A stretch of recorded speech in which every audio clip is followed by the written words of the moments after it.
Welcome to the Mrs. R Relevant Daily Draft Podcast, joined by Anthony, Bill, and Durst.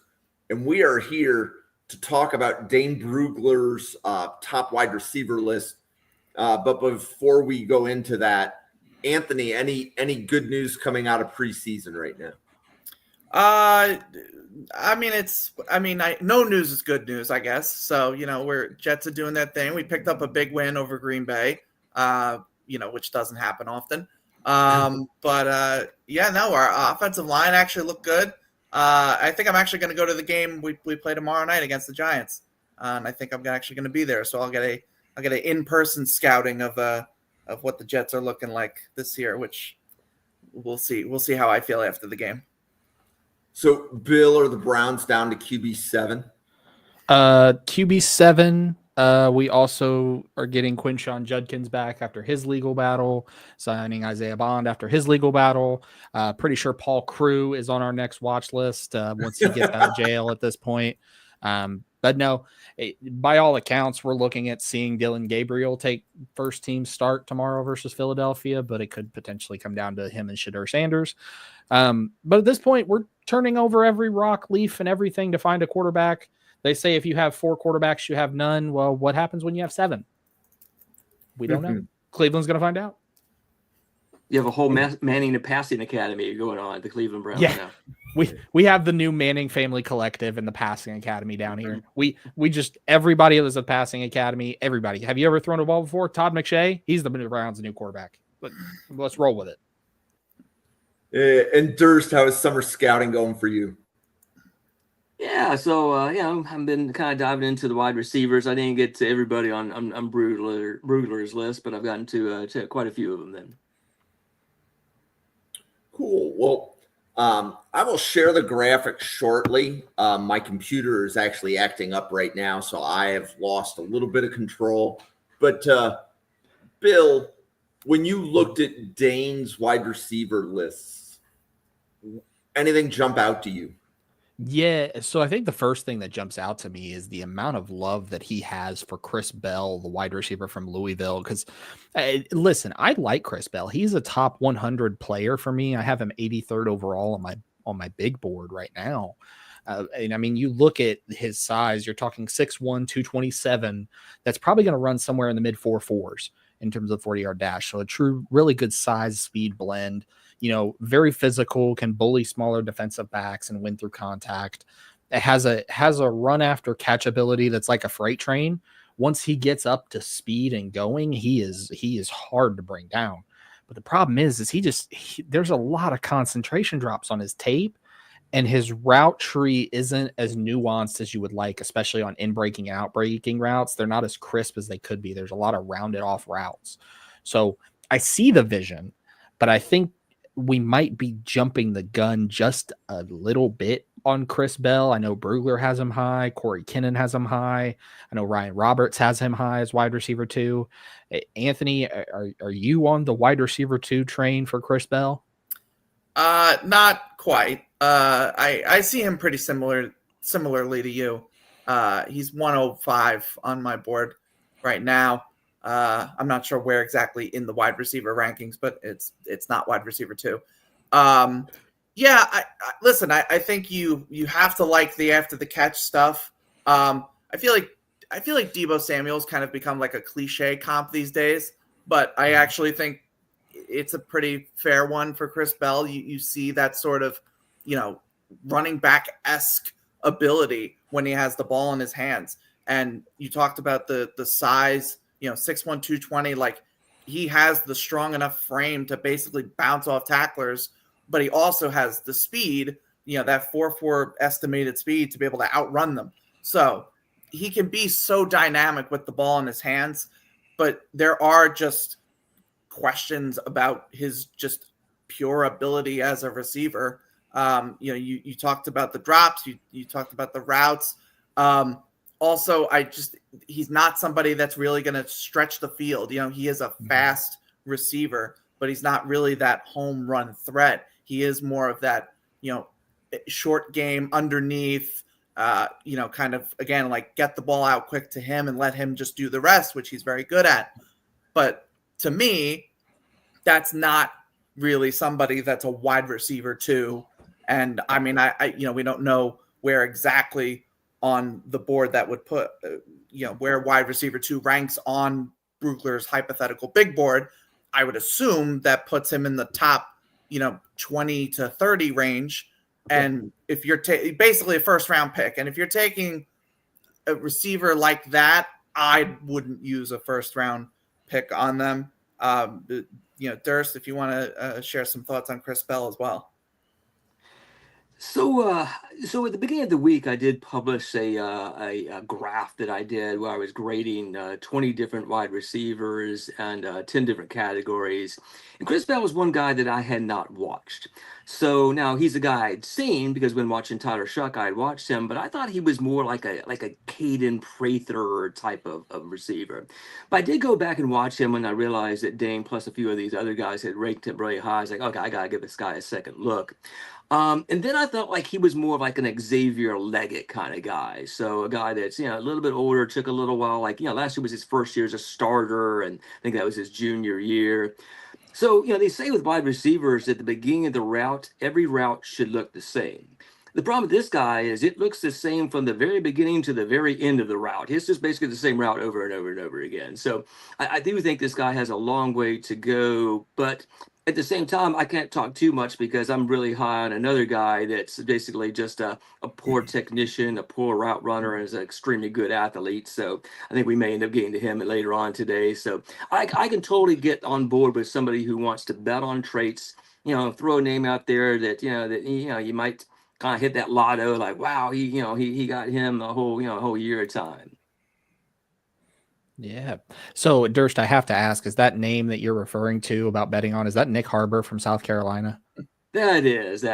So, that was the other thing that surprised me. I didn't see him anywhere on Dane's list, and that was pretty surprising. You want to tell the folks about Nick Harbor?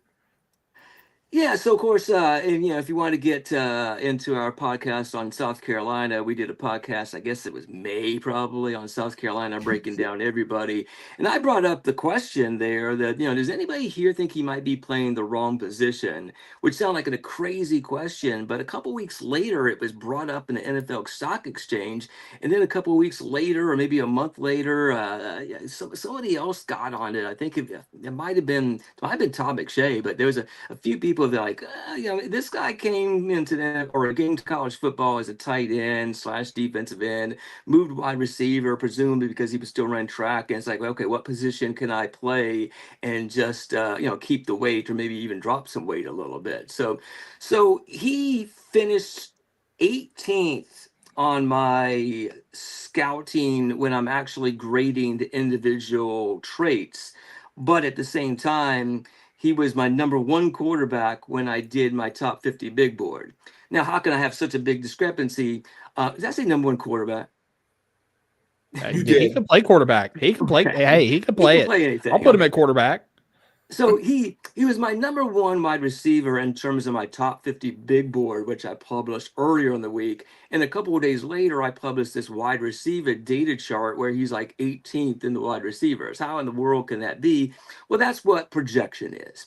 So, if Dane Brugler wants to project Chris Bell out, I totally support that because I'm projecting, Nick Harbor out. So he's an excellent athlete. And when we say excellent athlete, probably the only guy we've seen like Nick Harbor since Calvin Johnson has been Dorial Green-Beckham. So this is a guy that literally comes out once every 10 years or so at the wide receiver position at 6'5", 235 to maybe 244, and it's going to run in the low 4.3s. There's even been some possibility, or some people speculate it might even be in the 4.2. So it's just a rare athlete. So if you hit on a guy like this, you could be getting a Calvin Johnson-like player. But if you miss, this could be a guy that 3 years in, they're like, okay, let's try to move him to a different position because he's such a great athlete. We don't want to cut him, but he's not a very good wide receiver at this point.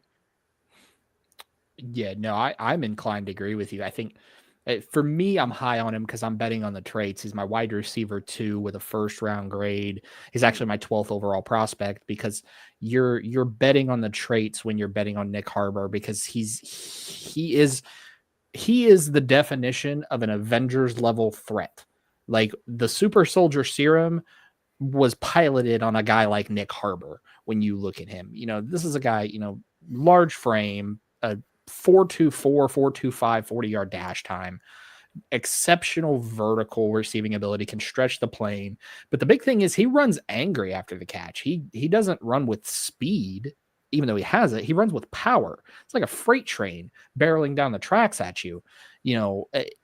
I see the conversation of, hey, he's a little too big to play wide receiver. He should switch to tight end. He's playing the wrong position. He should switch to edge. We also have to understand his quarterback last year was a freshman quarterback in Lenoris Sellers, whose responsibility was, hey, don't mess it up. That was, and you see it when you see Lenoris Sellers tape. His responsibility was, hey, let's not mess this up. So there were a lot of passes that were safe, not taking advantage of it, but he still took advantage of those deep passes. For me, my comp for him has been if Alshon Jeffrey and DK Metcalf were thrown into a blender and you hit puree, that's the kind of player you're going to get with Nick Harbor if he reaches the ceiling. Now, if he hits the floor, probably talking about a Martavis Bryant type of player. But I would bet on the traits because, yes, does he need work as a receiver in terms of his route running ability? Absolutely. Does he need help in terms of concentration drops? Absolutely. But for me, you can't teach size, you can't teach speed, you can't teach power, but you can refine some things as long as you have a baseline. And I think Harbor has that baseline, so I'd be inclined to gamble on him. But Anthony, what about you? How would you feel about Nick Harbor as a wide receiver prospect? Yeah, so I think you guys hit a lot of the key points. I will point out Harbor's actually ranked 18th on the underclassmen rankings in Brugler's list. So I'm just kind of estimating that probably puts him in like the wide receiver 20-something, maybe even 30-something range if you ranked all of Brugler's wide receivers. But yeah, listen, athletic freak, Durst hit on, he's going to probably run a 4.3, if not even a 4.2. The measurables are all there. He's going to go to the combine and just make everyone fall in love with him. I don't doubt that one bit. But there does come a point where you still have to be able to play the wide receiver position at a high enough level in the NFL. We have seen guys time and time again try to just win with freakish athleticism, and they're not able to get the job done. Everybody and their mother talks about Calvin Johnson as this athletic specimen, and he undoubtedly was. But he also was a great wide receiver. He also was able to run routes. He also was able to make contested catches. Like, he did things that successful wide receivers do, even when they're not physical specimens. So Nick Harbor has to show he can do that. He's also obviously entering a season where Lenoris Sellers is trying to improve as a quarterback prospect. So we'll see, if both of them can sort of, rise each other up, or if we see they kind of just plateau because, again, as freakishly gifted as they are, there's questions about their refined techniques. So I totally understand, the projection and the extrapolation of what Nick Harbor could be.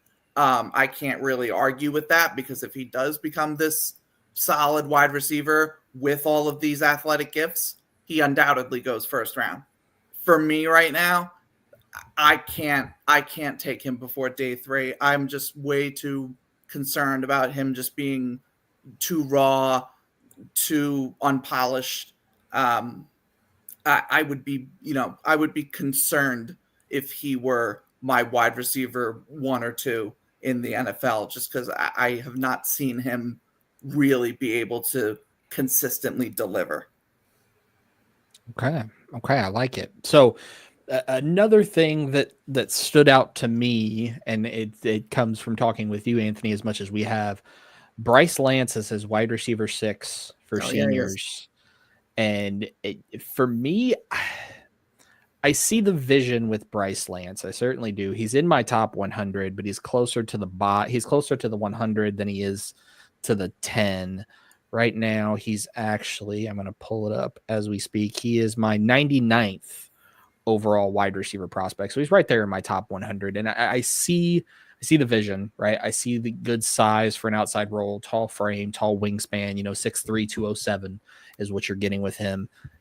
I see that he's a willing blocker.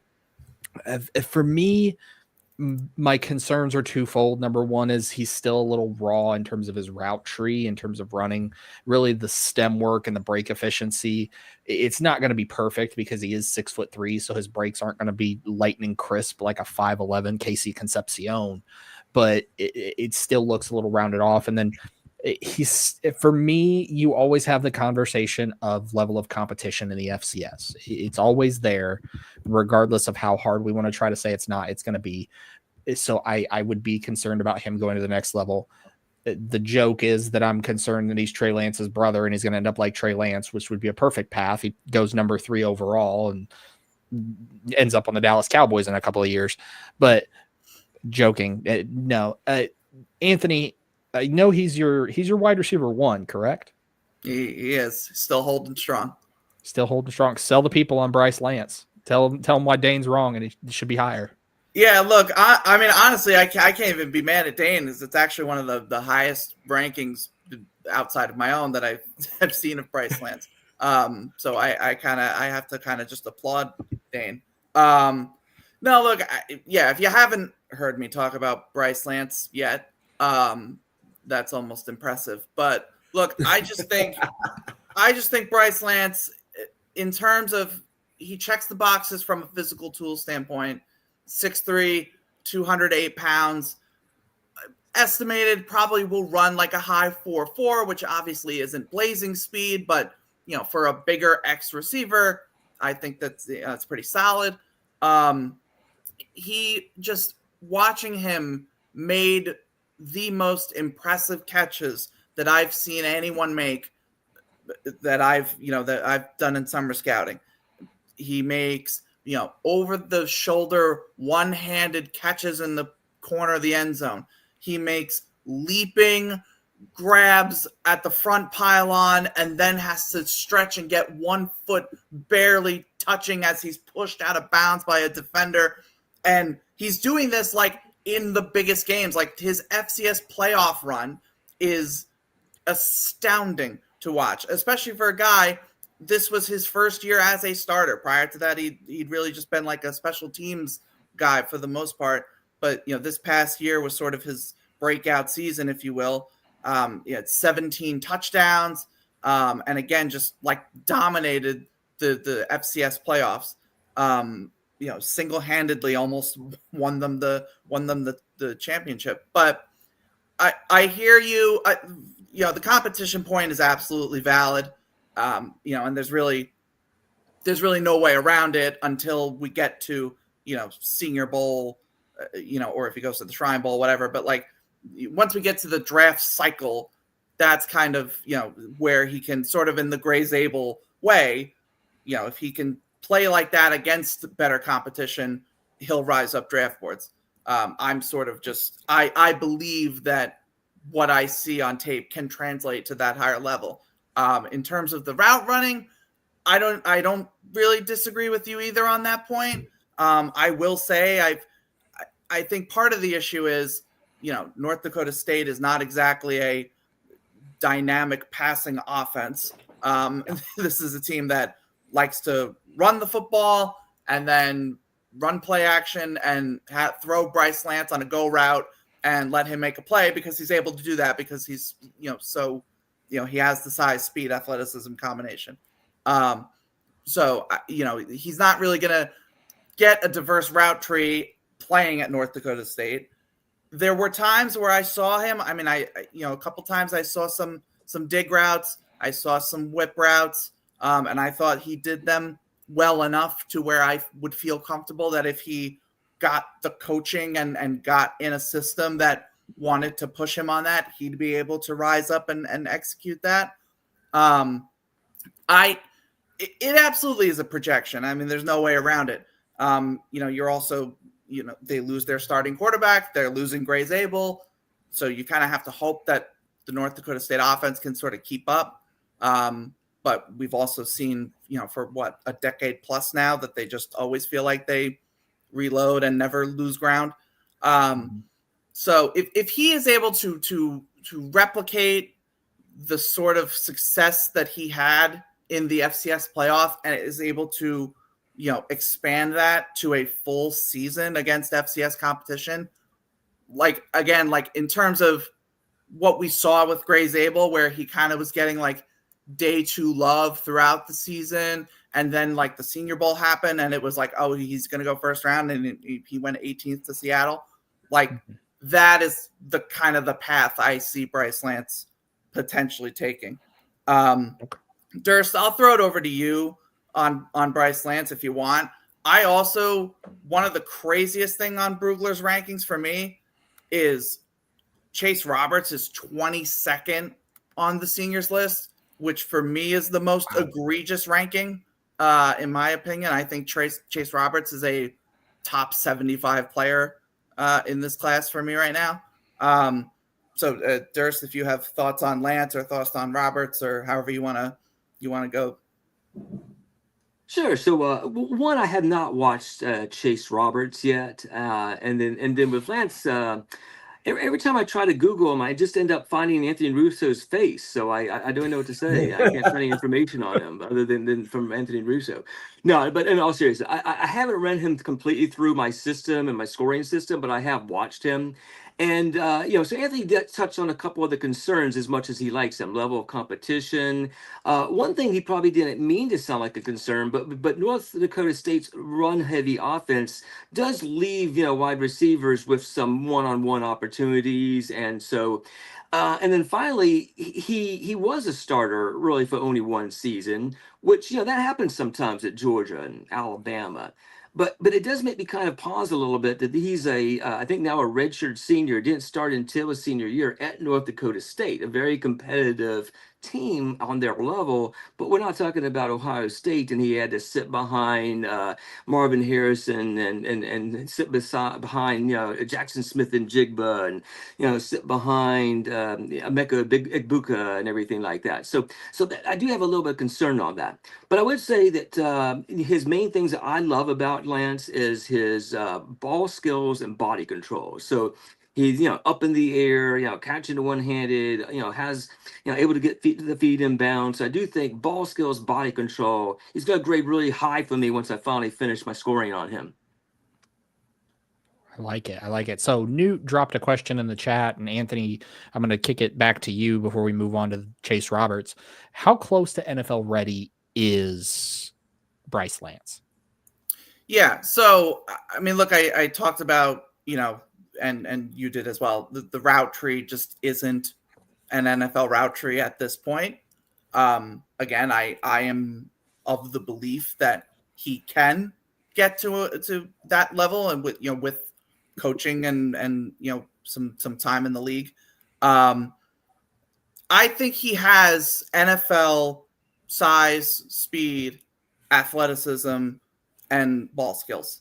I think those things are all NFL ready right now. And if you put him on the field as an X receiver, he is able to use those things to make a play.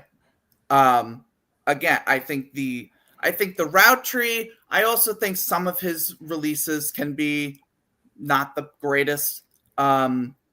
So that's another area I'd like to see. I don't think they're bad, but I think he can clean those up a bit as well. But people who say he's not athletic, I just don't agree with that. And you see it again in these catches that he's able to make, and the body control that Durst is absolutely right about. He's so, he's athletic. He's also incredibly aware. I think he's able to he realizes where the sideline is and where he needs to put his, large frame to be able to make a play.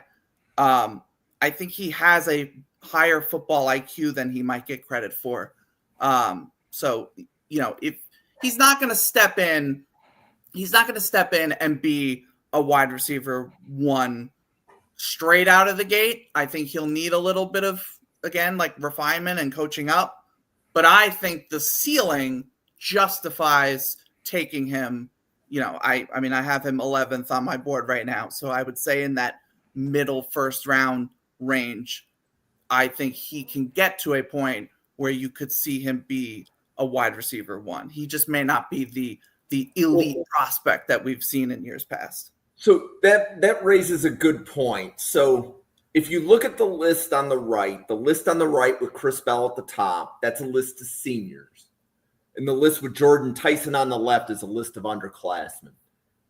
Durst, if you had to look at either list, who on those lists is a wide receiver one, where their ceiling is they will be the best wide receiver on the team that they're on? All right, give me a second to look at these lists real quick. So, well, I guess the obvious answer is the number one guy who seems to be the consensus number one, which is Tyson. So, he finished number one on my scoring system, but then he didn't finish. He wasn't as high in just my subjective ranking. So I'm sorry. So Jordyn Tyson, Arizona State. So a transfer from Colorado. Probably his biggest concerns is he missed the 2023 season with an injury, like almost the entire season. And then 2024, he missed the very end of the season, including the college football playoffs. So let me see if I can find my notes on him real quick. I wasn't prepared for that here. But so another concern about him for me is I felt like when he got most of his yak and most of his separation was when he was working out of the slot, which is fine. There's plenty of good wide receivers or slot receivers. But again, if you're looking for like a wide receiver one, most of the time that's an outside guy. Now, not always. There's everything from Wes Welker to Edelman and the Patriots, and there's been several good slot receivers. But basically I wrote down good size and frame, inside outside versatility, physicality and competitive toughness, complete skill set, can defeat press coverage, gain separation at the top of routes, and secure contested catches. He had a 66.7% contested catch success rate in 2024. He can create yards after the catch, and is one of the more technically sound receivers in this draft class. Creates yak on screens, runs a pretty full route tree, go routes, post digs. He can be a deep ball threat with good height, speed and ball tracking. But again, the injury concerns, and then I felt like maybe he's getting a lot of that. He can pad his stats a little bit from the slot where he gets more of a free release. So, Bill, what do you think about Jordyn Tyson? Yeah, so I am not on the Jordyn Tyson wide receiver one range. I still have a first round grade on him for what it is worth, but he's my wide receiver 4, and he is my 15th overall prospect. Because when you look at Jordyn Tyson, you hit on a lot of it. I think he separates very well. He's very fluid in his hips, explosive transitions. I think he is absolutely crippling to defenses in the intermediate routes because he shows a good understanding of leverage, being able to manipulate defenders, and being able to throttle up and throttle down in that intermediate level, which in the NFL, that's what's winning right now, is the intermediate stuff, the 10 to 20 yards. The big thing, though, is he is probably the most competitive, and I'd argue the best run blocking wide receiver in this class, because his wide receivers coach, Hines Ward, has a no block, no rock philosophy, right? So he last season logged, I believe it was 298 run blocking attempts. Any other receiver is not going to come close to a third of that because they don't want to block. They want to catch. That's what receivers are taught to do. Hey, I want to be a pass catcher. This guy is like, I don't care. I will run block. I will pass catch. I will play in the slot. I will play outside. He'll do everything for you. My concerns there is a bit of a medical history with him, a significant knee injury in 2022, this collarbone injury this past season. There's concern there. And then you also tack on his frame at 6'1", right around 195. It's on the lighter side of things, which normally you're not super concerned with. But when you see history of collarbone and knee injuries plus the light frame, you have that concern. He also does need to become more consistent against press coverage. A lot of times I see him struggling against more physical corners who can jam him up at the line of scrimmage and get him off of his release and his footwork. For me, I would take him as a wide receiver 1 in the mold of Jerry Jeudy as a wide receiver 1, which is my comp for Jordyn Tyson as Jerry Jeudy. I think he is good enough to be a wide receiver 1, but if you were to eventually get an upgrade at wide receiver 1, he would be a very good wide receiver 2, because I think he does a lot of his damage best when he's in the slot rather than on the outside. But Anthony, how do you feel about Jordyn Tyson? Where's he at for you? So I have him pretty similarly to you guys. He's wide receiver 3 for me. He's 20th on my board. To answer Jim's initial question, I would probably say Lance, Tyson, Makai Lemon, who was my wide receiver 2. They're probably the 3 I would say are like can be a wide receiver 1, and I feel like pretty good about their chances of being a wide receiver 1. After that, I'd feel a little less confident. But specifically on Tyson, I would say I love a lot of things about his game. The inside-outside versatility, the ability to sell and tempo his routes to create space. I think he is probably the best at that in this class, at least one of the best.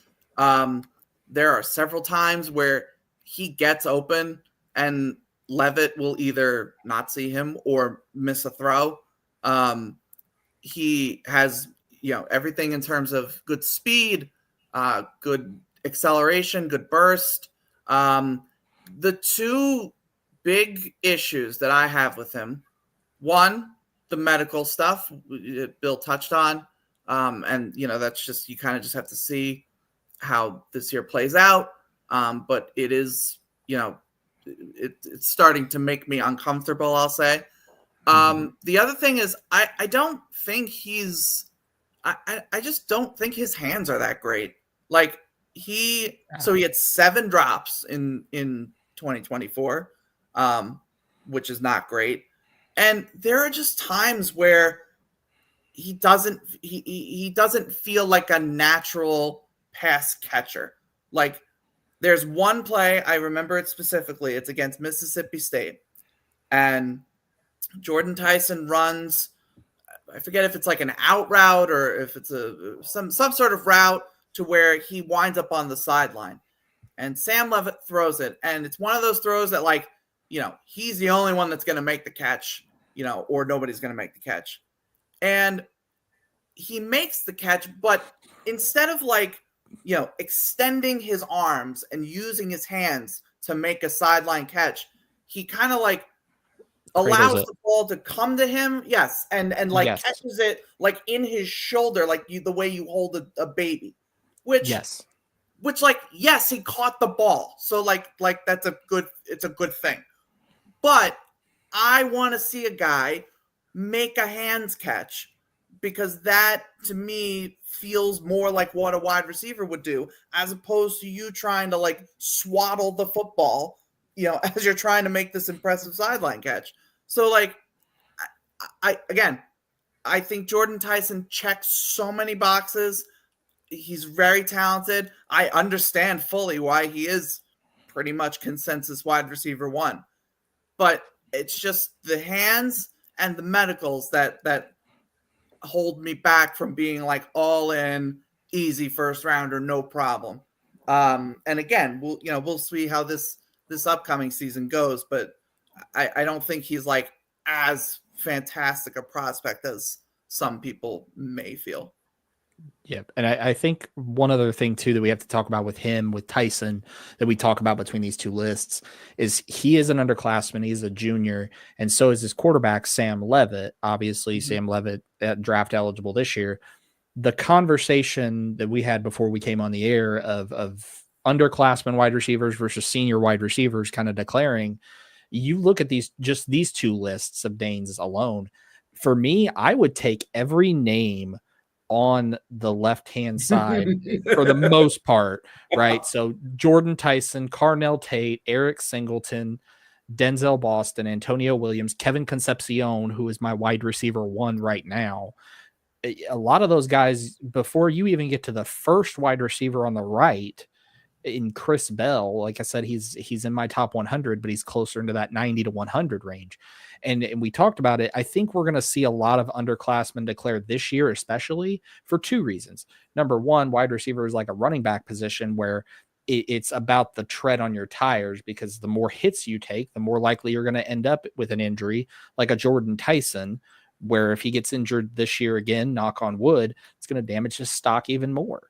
Whereas he can go to the NFL. If he gets injured in the NFL, he's still in the NFL.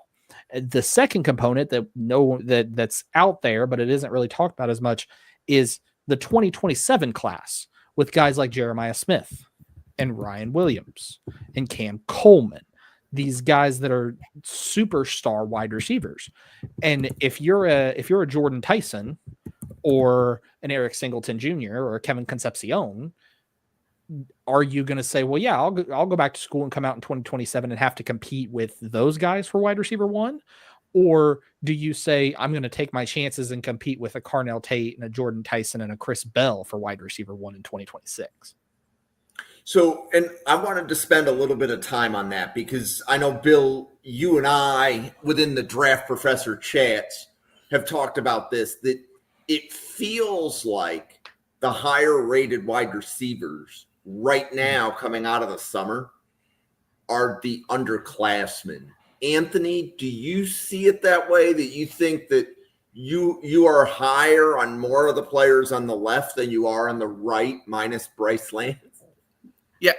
Yes. No, I think Bill hit it on the head. If for me specifically, if you remove Bryce Lance from the right side list, I pretty much wholeheartedly agree. Jordyn Tyson, Carnell Tate. I mentioned Makai Lemon is my wide receiver 2. Boston and Antonio Williams are 2 guys that I have in the top 30-ish range. I don't feel great about the senior group as a whole. But to Bill's point about looking ahead to 2027, which I know is crazy because we're already looking ahead to 2026 and it's August.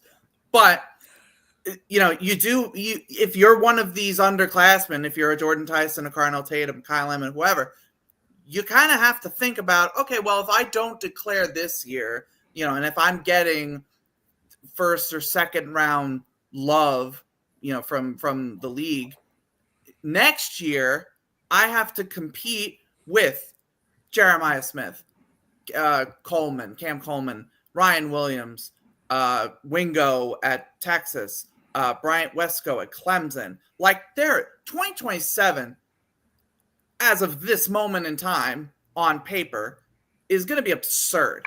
So if you're one of these Tysons, Lemons, Tates, whatever, if you're getting, if you're getting first or second round love now, you're not going to be higher in 2027. You're just not. So you really need to justify staying that extra year. And that can be for a variety of reasons. If you want to win a championship, if you want to, if you're Jordyn Tyson, you want to play one more year with Sam Levitt and you both decide to stay, fine. But like, you really you can't make the case that like I can improve my stock, because that just doesn't feel okay. Like so you're going to do that. Let's build on that for a second. So a rookie first round contract is $17 million over 4 years, correct? Plus or minus, depending upon where you're taking. Yeah, give or take, but about. So a wide receiver couldn't make $4 million with NIL, could they? Right? The NIL's capped, and that cap is under $4 million, right? No, because players like Arch Manning, if you're a Jeremiah Smith or a Ryan Williams, you can get that. But the Jordyn Tysons, the Carnell Tates, they are not touching that money in any way, shape, or form. Yeah. So let's take it one round deeper. So a second round pick is going to sign for about $12 million over 4 years, right? Plus or minus. Mm-hmm. So it's about $3 million a year. So if some of these guys here are second round picks, is it better to take $3 million on an NFL rookie deal or take a NIL payment of $1.5 to $2 million? Right? Because I think that's the decision that the players would be looking at. Because by the time you get to like rounds 3 and 4, you're going to make more in NIL than you will if you're a round 3 pick, I think. That was where I was going with that. If you're a top 64 player, I think you're going to make more money in the NFL. But if you're outside the top 64, if you start going in round 3, if it's about money, you're going to make more with NIL than you will if you're drafted. I think that's all fair. I think the issue is you kind of have to frame it as, Jordyn Tyson, assuming he has a fully healthy season and he plays well, whatever. Like, he's a first round pick this year, probably in 2026. If he stays, comes back in 2027, and then either, God forbid if he gets hurt, or just, kind of plays well, but maybe doesn't play great, and then has all these other great receivers declare, he may not be a first round pick in 2027, even though he would have been in 2026. So it's kind of like, you're comparing you're comparing the salaries, but you're also comparing, just their draft value as a whole. So and again, it always depends on the individual. It always depends on what their priorities are with their collegiate career. But overall, I just don't really see the benefit of staying if you're getting, again, like first round, top 50 love. Maybe if you're like late day 2 and you think you can improve enough to get to first round talk, then sure. But that I don't know. Yeah. And just to piggyback on that, I did see the comment, and I'll cover Jordan Faison in a minute. Being a Notre Dame guy, I appreciate him shouting him out. But the thing is, when you look at the cap hit, because we take a look at the cap hit and we take a look at contracts for the end of the 4th round, that's where you're at the $1 million range. And Jordyn Tyson's NIL value right now is at $1 million. So at worst, he can either stay in school and get the same value as a 4th round pick, or he can go to the NFL next year. I think it's going to be a conversation of what do I value as a prospect? Do I value the chance to bring a national championship to Arizona State? Or is it, okay, I've done all I can do to try to raise my stock. The one thing I will say for a lot of these juniors as well, I don't think transferring is on the table for any one of them unless their stock just completely bottoms out. Like, unless Jordyn Tyson gets another injury and Sam Levitt declares and Kenny Dillingham takes a new job at Alabama or something, that would be the only way I would see him transferring, or any other player. So I think that's the conversation we have to have. Is it's not necessarily going to be about money. It's going to be about, what does the player value? Do they want to go to the NFL and say, okay, I've done all I can here, it's time for me to move on? Or do they want to come back for that national championship? But pivoting now to Jordyn Faison, Notre Dame Fighting Irish, 5'10", 183. The big thing I like is he is explosive and elusive. He's very good in space. This is a guy, he's going to be able to make plays in space and be effective in that space. The concern for me is his size, 5'10", 183. But then also there's durability questions. He did miss time this past season. His route nuance and his consistency in his route tree, it's very raw. His route tree is, I'm an athletic freak. I'm going to beat you with it, rather than I have crisp out routes. I can break. I have head fakes. I can throttle my tempo as a wide receiver. He doesn't have that. He is a really athletic guy. But the other thing too is, even though he has this athleticism, he doesn't have that high volume play of a wide receiver that has the athletic traits. Normally, when you look at a guy that has like these athletic traits, you would expect to see some deeper passes. You would expect to see some deeper catches, things like that. You don't see that. This is a guy that had 30 catches for 350 yards last year. For me, right now, he is a priority free agent right now, because while he is a really good athlete, he's not a good wide receiver. He's like coming out of high school, you have the distinction of quarterback, running back, wide receiver, and then the athlete tag where you can play a bunch of different positions. That's what I see with him. He's kind of like a McCole Hardman in the fact that McCole Hardman was a very good athlete in college, but never really kind of developed into an offensive weapon in terms of a wide receiver. I think if we do see Jordan Faison this year, he's going to have to end up on a team somewhere where he can be an outside change of pace gadget option, and then a special teams contributor with punt team, kick return, even though that's something he hasn't really done, but he can use that explosive ability. But for me, if you're looking at Notre Dame wide receivers, I'm going to steer you towards Malachi Fields, the Virginia transfer, and even Jaden Greathouse, who I'm lower on, but I know there's a lot of love in the community. Dane has him in his top 5. Anthony, how do you feel about this Notre Dame wide receiver room, namely Jaden Greathouse and Malachi Fields? Yeah, so I'm also not the biggest Greathouse guy. I also have seen the love in the scouting world. Dane is far from the only one. I saw the playoff stretch that he had. I thought it was very impressive.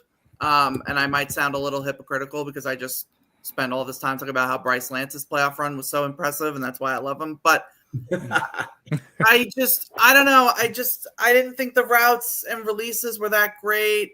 I didn't think he was that fast or agile. I thought the blocking was kind of inconsistent. I think he gives me like Jack Besh vibes in terms of a guy who I think he's reliable with his hands. He can make contested catches very well. He has great, strong hands and also just strong catching traffic ability. I think those are sort of the calling cards of his game. And we'll see, Riley Leonard was far from a prolific passer, this past year. So, we could certainly see, more opportunities for him with, I assume CJ Carr. I don't know if they've officially announced it, but it seems like he's going to be the starter.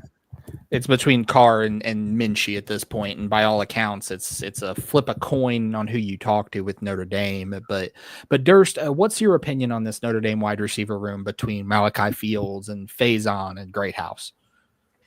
Yeah, I'm probably a bigger Will Pauling fan than I am Faison. He's the Wisconsin transfer that is kind of high on a year or two ago. But I have it Fields over Greathouse.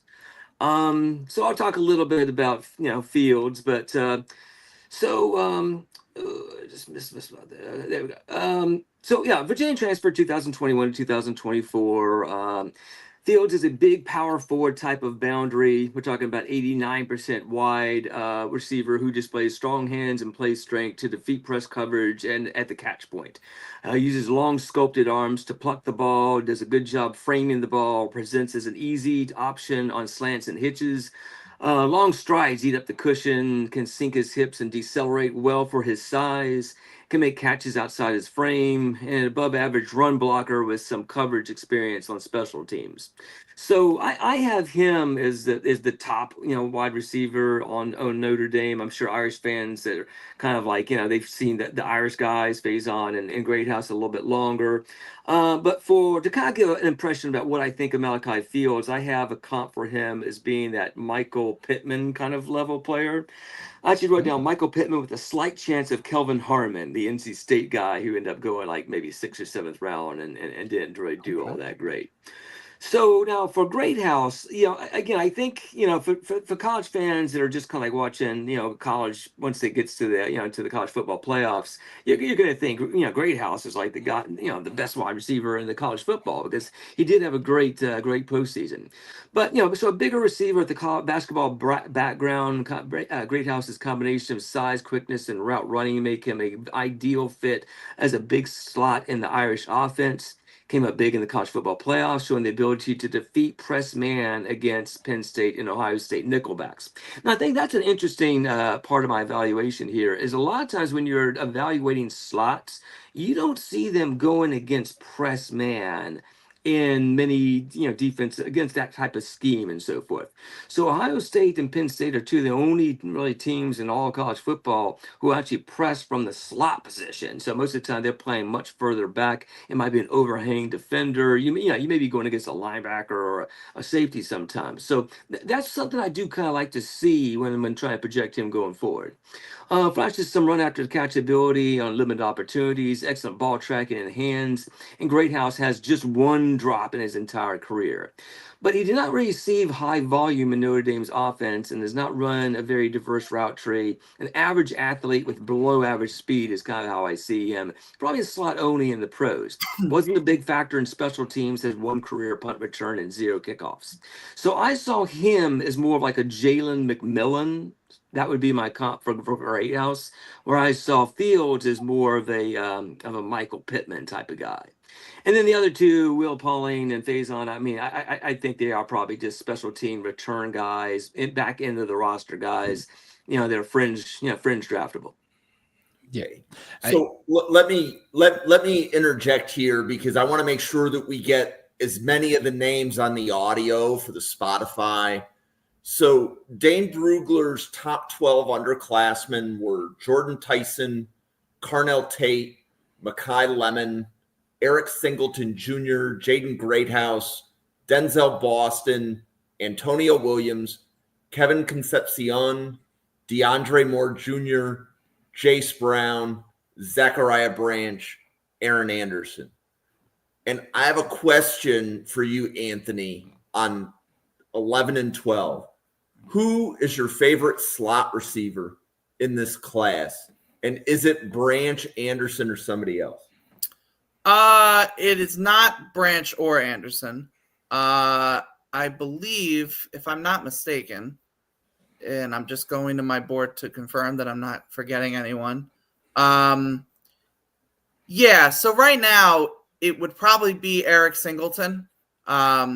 And he's mainly a slot receiver just because he just doesn't have the size to play outside, I don't think. He's only 173 pounds is what he was listed as. So yeah, it would probably be Eric Singleton. I will shout out Draft Utopia because I do think Eric Rivers is very much in that conversation too. But I would take Singleton. Eric Rivers is probably second. Honestly, I like both of them a lot. Okay. And then the seniors for the listeners on Spotify, Chris Bell, Germie Bernard, Deion Burks, Evan Stewart, Dillon Bell, Bryce Lance, Malachi Fields, Noah Thomas, Harrison Wallace III, Eijah Sarratt, and DeZaun Stribling. So, Bill, question for you. If Deion Burks is healthy and he puts up the season that a lot of people think he's capable of, what do you think his ceiling is? So that's a good question. I mean, if you're talking Deion Burks and the sort of ceiling that he's going to give you, you're probably looking at best my comp for him, which is like a Chris Givens type of wide receiver. Because yes, he is super athletic. This is a guy that's hit over 22 miles an hour on the GPS, and he's also squatted. He's got a very good, genuine burst that puts defensive backs on their heels and a very good ball tracking ability. But I mean, the size limitation is glaring, especially in contested catch situations. He just can't match physicality with his size. He gets jammed up on press coverage and struggles to disengage and release easily. And downfield on in-breaking routes, so we're talking downfield over the middle, I've seen this tendency from him, and I'm not a fan of it. It's almost like he's drifting. So when you're looking at an in-breaking route like a dig or a slant or a post, you want some crispness, up and in or up and cross. A lot of it is, I'm here and I'm kind of rounding it off. It's kind of rounding it off. And there's some inconsistent drops in terms of concentration. And then obviously we talk about, his size, it limits his blocking ability, and he just doesn't have the ability to engage. He is a classic slot receiver in terms of his size and his frame, but he also doesn't really have anything beyond his explosive ability. Yes, there's a little bit in terms of a good burst off the line. There is some good ball tracking ability. There is some reliable hands when he's in the quick game. So when you're talking like a West Coast concept where it's in rhythm, quick, he can get after it. But if he's jammed up or he is in run blocking scenarios, he is virtually undraftable for me. Right now, he is at the top of my day 3 grade. He's actually my first round 4 wide receiver off of my board and would be 112th on my big board, which is a little preview to next week's podcast when we talk top 150. And I'm glad you mentioned that. But yeah, I could see a path where he could probably get into round 3. But I also see a world where he just bottoms out, and we're talking about a round 6 or 7 flyer that you take because of his explosive ability. Okay. So as I'm looking at the list on both sides, we've covered, like, if you want more information, if you're listening to this podcast and you're like, okay, we want more information on some of these wide receivers, there's an entire wide receiver watch list or playlist. If you go to the wide receiver playlist, you will hear various draft professors, in whether it was Bill covering his watch list or Anthony covering his watch list or Durst covering his watch list. You'll hear them, and then we've also done some team breakdowns. So the Ole Miss wide receivers, Durst, have you had a chance to watch either of them? A little bit, and I for a while I was higher, and then I kept putting more and more people above them and stuff. So as I watched more people, like recently Jacoby Lane and some of these other people I just started watching recently, I'm like, they keep kind of falling further and further and further down my board in a sense. So I know some people are pretty high on them, and I don't think I'm going to be as high. Okay, and then I'm looking around the list and trying to see if there's any names. Bill, do you see a world where Denzel Boston could be the first wide receiver off the board in the draft? For me, it would take a lot, because he's my wide receiver 9 right now, and that would place him as my 50th overall prospect. So you're talking about a top 50 guy going as the first wide receiver off the board, which typically is somewhere between 10 and 20. So that's a pretty far reach, because while he's got the size, at 6'4", 204 or 6'4", 208, excuse me, he has that size. He's also a natural separator with very good body manipulation, just an absolute beast in contested catch situations. And also another one of those guys that lives in the intermediate part of the field, the 15 to 20 yard, where he can use his strong hands ability. He just doesn't have elite burst off the line. He just doesn't get off the line quickly enough. And he also, his change of direction, if you get him going in one direction, he is great. He's got what you need in terms of juice. You ask him to turn, and it's like telling the Titanic to avoid the iceberg. It's that slow of a change of direction skill. For me, he's kind of like a T. Higgins. He's a guy that if you need him as your wide receiver 1, you can have him as such. but he's a really great wide receiver too. And like we talked about earlier on in the show with Chris Bell, that's not really a guy you take as a wide receiver 1 in a draft class. That's a guy that you take at the top of round 2 when you already have an established wide receiver like a Jamar Chase. And that's where I see Denzel Boston. It's like a T. Higgins-esque receiver. Okay, why don't we pause for our commercials? Anthony, do you want to let everybody know where your draft content is? Yeah. As always, you can find me on X at Anthony_Russo97. Post all my draft stuff there. Planning on having a mock draft probably before the college football season starts, which I guess is next week, which is crazy. Yeah. So I'm going to start doing that, I guess. But yeah, and always Draft Professor. I'll be on Friday nights, Saturday mornings, including tomorrow. And I'm sure Jim will tell you all about what we're doing tomorrow. But yeah, you can find me on X or here doing all my fun draft stuff. Durst. Yeah, so you can find me on X at Durst NFL Draft, and of course, as you guys on the Draft Professor. This past week, I dropped a top 50 big board, which I think we may end up, working into a podcast at some point. And then, as I kind of alluded to earlier, this last couple of days ago, I did my summer scouting. So if you go to my name and you go to 2026 NFL Draft Summer Scouting wide receiver grades, you can see where I've got a chart ranking 20 of the wide receivers by 10 different categories and have a numerical grading system for them. So there's still a bunch of receivers I got left I haven't got to, but so these are not my 21 top wide receivers, but 20 that I have graded so far. Bill.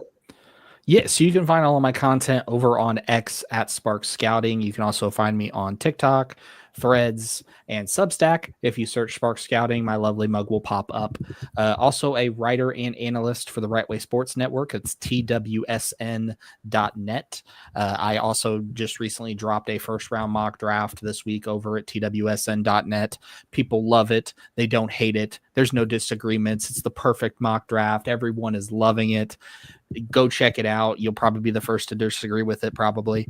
You can also find me here on the Mrs. Irrelevant Daily Draft podcast on Wednesday nights with folks like Newt Weston and Owen from the Weekly Huddle. And, of course, Durst and I will be on Wednesday nights. And then you can find me next week with a special 2-night extravaganza that I won't spoil. I'll let our lovely moderator, Jim, tell us as he plugs what he's got coming up. Jim, tell the folks where they can find your content.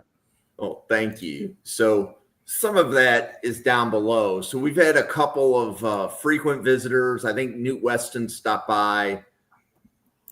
So we saw William Herman. So William, if you are still listening, thank you very much. Draft Utopia.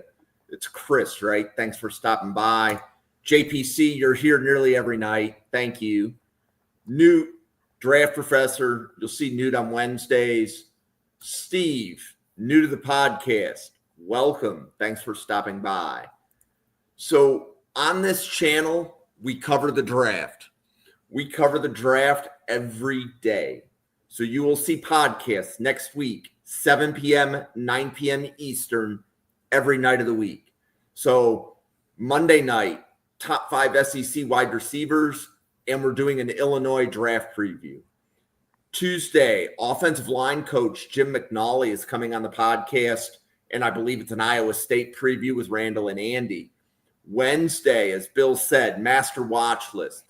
That will be the offense. On Thursday, the master watch list, that'll be the defense. And what we mean by a master watch list, Bill, Sam Teets, Randall Slifer, and Travis May from A to Z Sports will each be sharing their top 150s. So what quarterbacks do they have in the top 150? What running backs do they have in the top 150? And we're calling that the master watch list because those 4 people are highly respected. And their boards are going to be different. But I bet if everybody shares their top 150, we're going to see about 210 to 300 names. And that's the idea.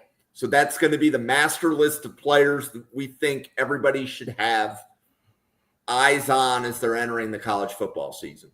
And then Friday, there will be Anthony, and I believe at that point, JT should be joining us. We'll be covering the top 5 SEC defensive linemen on this podcast next week.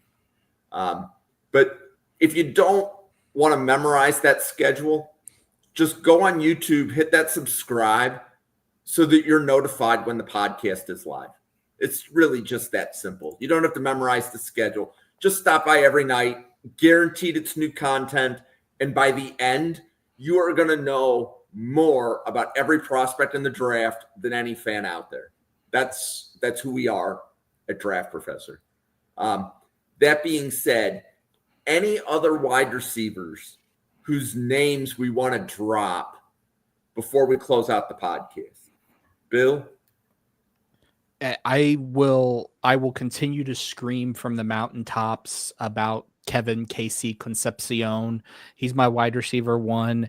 And listen, when you are a route technician in the mold of Santonio Holmes and you are as electric in space and as difficult to catch as trying to staple Jell-O to a tree, you are a wide receiver 1 and a top wide receiver prospect for me. So that's my guy. That's my wide receiver 1. And that's the ship I'm going down with, is the KC Concepcion ship.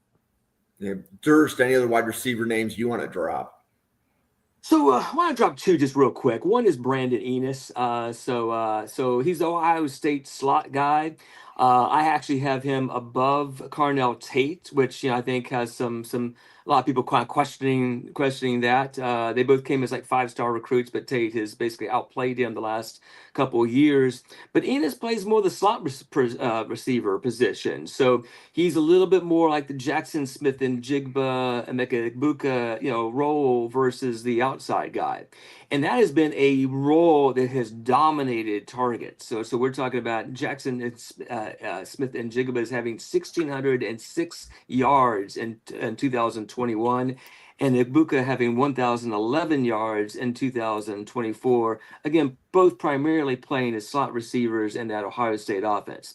So we all know about Jeremy Smith being on the outside, Jeremiah Smith being on the outside. But when you're looking for an intermediate and short target, I think Enos is going to be the guy. So height, weight Smith, more similar to JSN.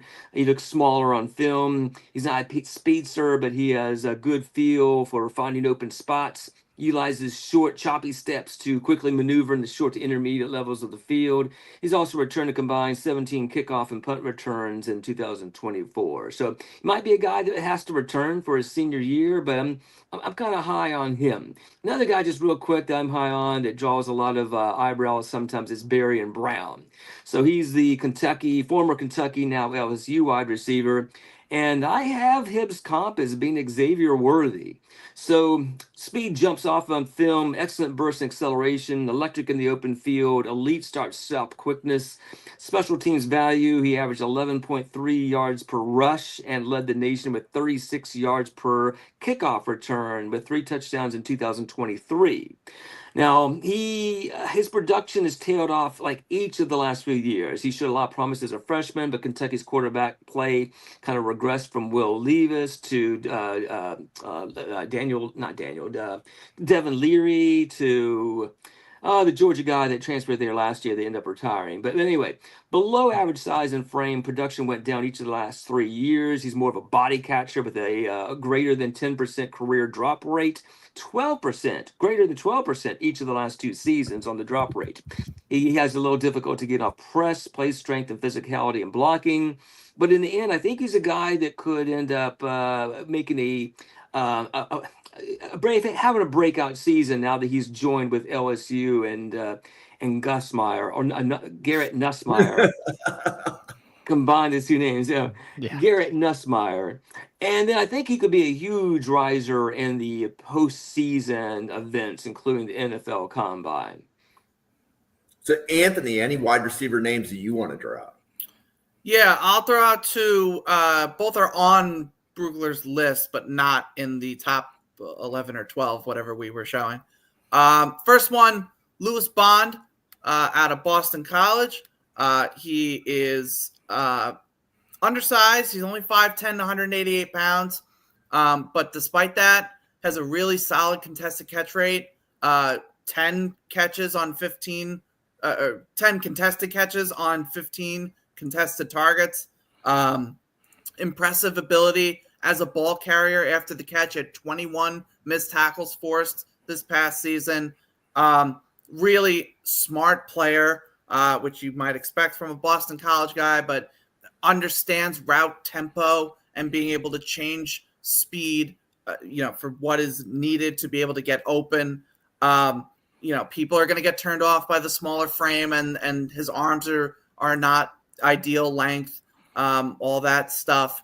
But if you're looking for a playmaking slot receiver, Lewis Bond is a guy that can make some plays. And remember, wasn't that long ago when an undersized Boston College wide receiver went first round and is now playing for the Baltimore Ravens in Zay Flowers. The other one I'll shout out, very different player, Eric McAllister from TCU. He is not undersized. He is 6'3", 205, hell of an athlete, big, fast, strong, has really good break tackle ability, can take hits. He just needs to clean up his ability as a receiver.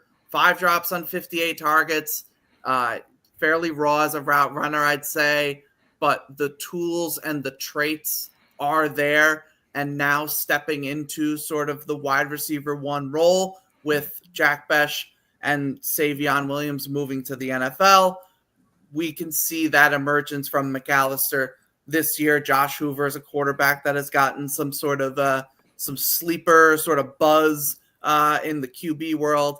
So keep an eye on Lewis Bond, Eric McAllister, 2 sleepers that I think could be some interesting prospects come next year.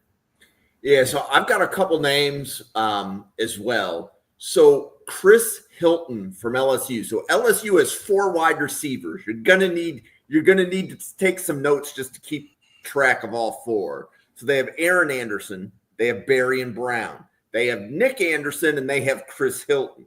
So there's, Barry and Brown and Aaron Anderson, we could argue based upon their size what the NFL would or wouldn't be able to do with them. Whereas Chris Hilton is a receiver that's willing to block. So out of the LSU wide receivers, and there's health concerns with Nick Anderson. So out of those LSU wide receivers, pay attention to Chris Hilton. So that's one name that I'm going to drop. And then you hit, Anthony, you hit the TCU wide receiver, right? So I'm going to hit Joshua Cameron from Baylor as the second name I'm going to drop. Bill, you've got another one? Yeah, so I've actually got 2 now that we're talking about it. But so the first one is, we're going to go back to the state of Texas with Reggie Virgil from Texas Tech, 6'2", 187, probably going to run a 4.4, just explosive short area quickness. This is a guy you can use in the slot, jet sweep, gadget plays. You can put him on kick returns, punt returns, just a yak machine. And my comp for him is Alec Pierce in that same mold of wide receiver. And then, of course, my other one, I am higher on him than most. He's my wide receiver 5. It's Jacoby Lane from USC, because he is a big body receiver, 6'4", 199, a very excellent catch radius, has the length and body control to just moss defenders and high point the ball in every which way possible. He also, has a physical play style. He doesn't shy away from contact. He's aggressive at the catch point. He goes up and gets the ball. And he is 6'4", 199, so he has a little bit of wiry frame. He can add some mass. He could add 10 pounds to it, and now we're talking about a guy who could be a top, for me right now, he is my 20th overall prospect, right outside of my first round grades. So he could be a top 32 guy. I've got him in the mold of a Sidney Rice, the way Sidney Rice played in Seattle, that same style of receiver. I know everybody's really high on Makai Lemon from USC, but don't sleep on Jacoby Lane. Yeah, real quick. So I just started watching him yesterday, like last night, and I started feeling like George Pickens vibes. I'm I'm just getting started with this guy. So, what do you guys think about that at all? I like it. I like the Pickens. It's in that same mold. Sidney Rice, George Pickens. This is your big body, prototypical X wide receiver, to the Makai Lemon kind of speed shifty guy. Anthony, what do you think? Yeah, I'm with you guys. Big body, long arms. Durst, if you haven't figured out already, you will see that the end zone fade is basically like the Jacoby Lane play, where like you draw it up, you throw the end zone fade, and statistically he's got a pretty good shot at making the catch. So I definitely think Pickens and Rice are both very apt comparisons. Yep. So guys, we had Peter Quinn stop by from Scotland. Yes. Like we are hitting all areas of the ocean, like all the continents. So Peter, good to see you. If you're watching and you are interested in more wide receivers, you don't need another channel. You just need to come back, and specifically on Tuesday nights and Wednesday nights, we will be breaking down the wide receiver class starting the second week of October. So Randall and Andy will have a wide receiver list. Bill and Durst are going to have a really similar wide receiver list. It's not the same, but every podcast, they're going to take 8 wide receivers in the class, and they're going to start looking at the 2025 film and trying to say, like, is the player draftable or not? Okay. And this process is what had us telling you that Jack Besh was a top 64 player in November, right? So you will be able to hear it on this channel first. Bill and Durst will be Wednesdays at 7. Randall and Andy will be Tuesdays at 8. So those are the 2 podcasts that are going to break down the entire wide receiver class. And by early December, we're going to be able to give you the wide receiver boards for those 4 individuals to give you an idea based upon, whatever maybe the first 6 games, because some of the evaluations may be done before a player has finished playing all of their games. But based upon a player's first 6 to 8 games of the year, we're going to be able to kind of tell you, here's how we kind of see the position groups stacking up. So if you want more information, Draft Professor. We will be breaking down the entire class at every position group starting the second week of October. Specifically, and you'll see Anthony doing some linebackers on Fridays. You'll see Anthony doing some offensive linemen on Saturdays. So every Draft Professor gets positions, and their podcast focuses on that position group. So that being said, we have been going for 75 minutes. It is a Friday night. For Durst, for Bill, for Anthony, for myself, for the 87 podcasters at the Draft Professor, thank you so much for spending time with us this Friday night. Enjoy your weekend, and we'll see you tomorrow morning for our first mock draft as a group of the year, 10 a.m. tomorrow morning on Anthony's podcast. So we'll see you then, everybody. Thank you, everybody.